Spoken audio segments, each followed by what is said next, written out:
Salut, c'est Anne Arteris. Si tu es un adepte des états d'épuisement émotionnel ou physique, eh bien je pense que cette vidéo peut t'intéresser. Aujourd'hui, on va parler des rêveries diurnes et de l'effet bénéfique que ça peut avoir sur ta récupération émotionnelle et physique. Donc, qu'est-ce que j'entends par rêverie diurne? Eh bien, c'est tous ces moments de décrochage mental durant lequel ton esprit va aller se balader dans un espèce de monde onirique qu'il va créer.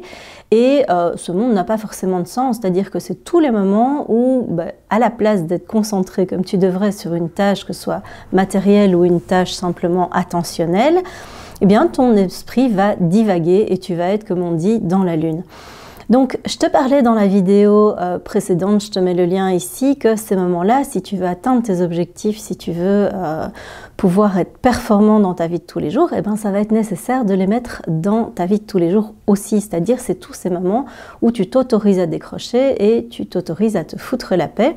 Donc ici, j'ai trouvé cette semaine un article du Scientific American qui confirme tout ça. Je suis vraiment très contente qu'il y ait des études expérimentales qui soient faites sur le sujet parce que j'ai pu découvrir dans cet article qu'on passait 30% de notre vie, 30% de nos journées à être dans cet état de décrochage mental.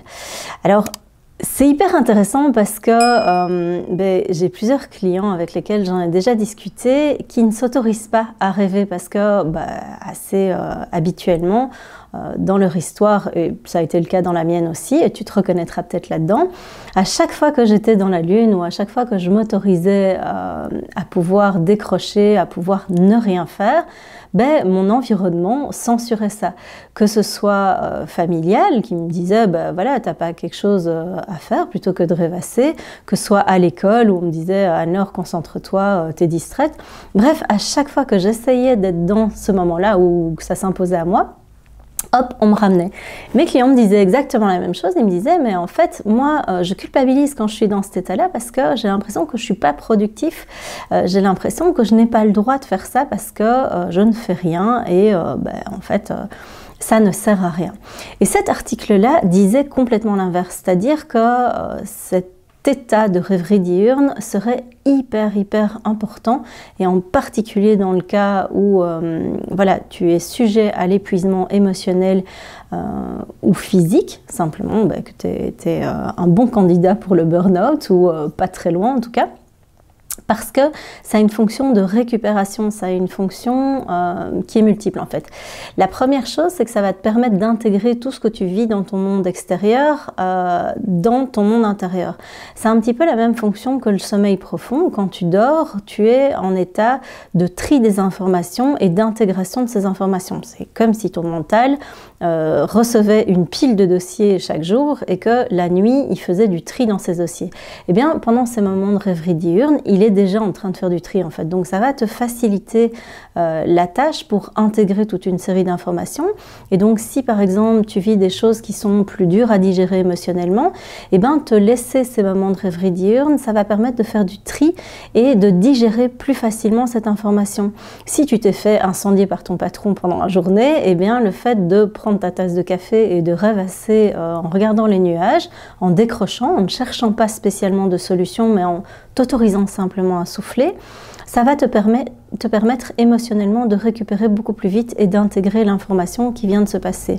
Alors le deuxième effet qui se coule des rêveries diurnes, c'est que ça va te permettre d'avoir des solutions qui sont beaucoup plus créatives. C'est-à-dire que pendant ce moment d'état de conscience dissocié, parce que c'est vraiment un état de conscience dissocié, au même titre que tu peux le retrouver quand tu fais de l'hypnose, quand tu fais de la méditation, quand tu es justement dans des états induits, ça peut être grâce à de la respiration que tu fais, comme la cohérence cardiaque, la respiration holotropique, etc.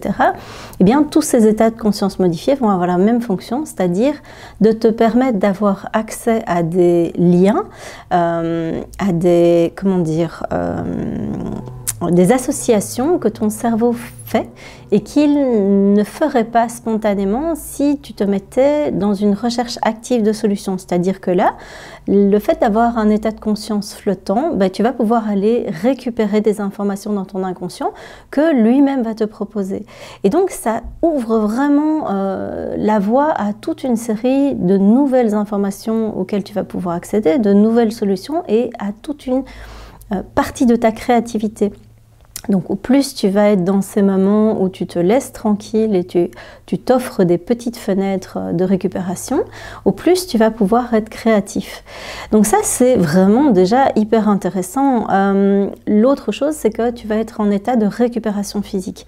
Toute la journée quand tu es en focus attentionnel sur ce qui se passe autour de toi, sur ce qui se dit, sur ce que tu dois faire, etc.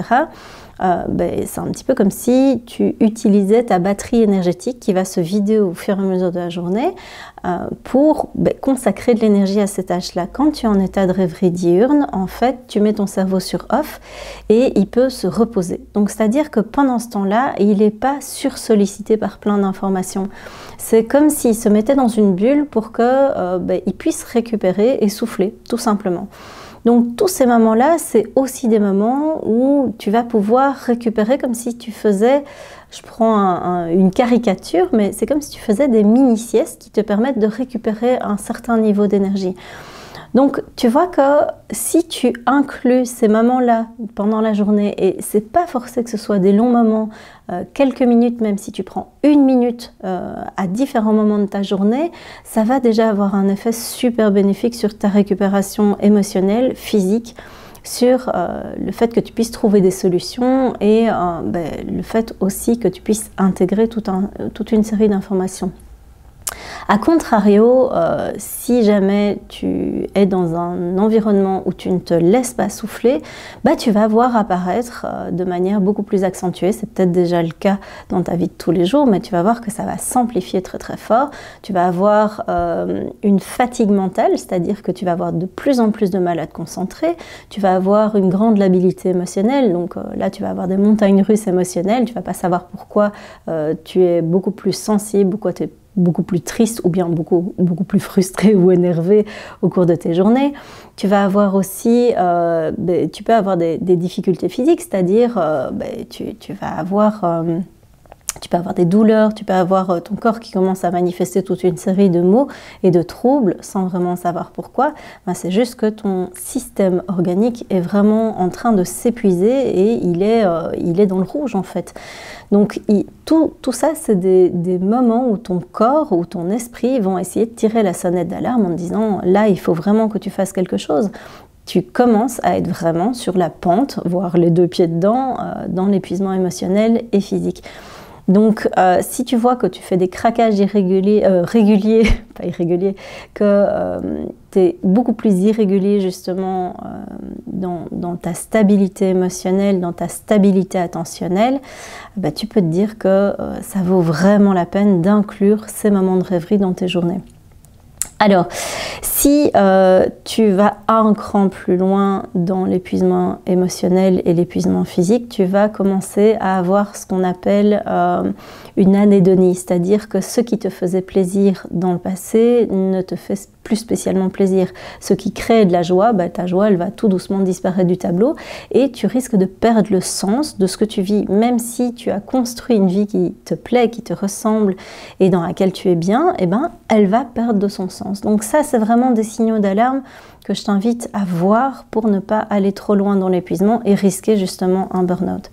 Donc première étape par rapport à ça, autorise-toi sans culpabiliser ces petites minutes où tu vas pouvoir créer de l'espace à l'intérieur de toi, où tu vas pouvoir créer de l'espace de récupération avec ces rêveries. Si tu vois qu'elles apparaissent naturellement, et ça va être le cas dans le cas où tu es dans une situation où tu es plus fatigué, dans le cas où tu es dans l'ennui, si tu es dans une situation qui est stressante ou un environnement chaotique, tu vas voir que ces rêveries diurnes, elles vont très fort augmenter. Et donc, c'est vraiment un système de protection qui se met en place, un système de fusible interne qui va te permettre de récupérer et d'éviter de glisser un peu plus dans l'épuisement. Donc, surtout, si tu vois que ça apparaît, ne censure pas ça, mais vois ça plutôt comme le signal de « Ah, là, il faudrait peut-être que je ralentisse et que je crée dans ma vie plus d'espace où je prends du plaisir, où je prends du temps pour moi, où je crée de l'espace, où je n'ai pas de sollicitation externe.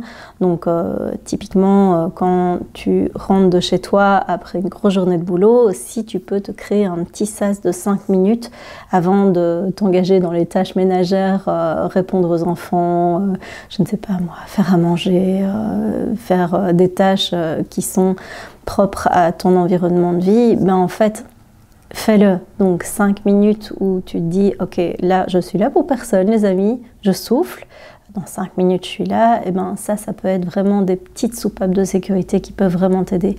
Si tu vois que tu as beaucoup de difficultés à créer ça dans ta vie parce que tu culpabilises, parce que tu ne sais pas comment le mettre en place, parce que tu ne sais pas non plus ce qui pourrait te convenir comme routine bien-être ou bien comme reconnexion à toi au niveau de ton corps, de tes émotions, du sens que ça a pour toi, de ton plaisir, etc. N'hésite pas, je suis là pour t'aider. Tu peux aussi faire appel à d'autres personnes, je ne suis pas la seule à proposer ce type d'aide, mais trouve quelqu'un, ne reste pas seul à chercher tout seul des solutions, c'est vraiment hyper important. Donc sois la première personne qui t'aide et mets des choses en place, petit pas par petit pas, pour essayer d'avancer dans ton bien-être et dans ton bonheur quotidien. Là-dessus, je te laisse et on se retrouve très vite pour une nouvelle vidéo. Ciao!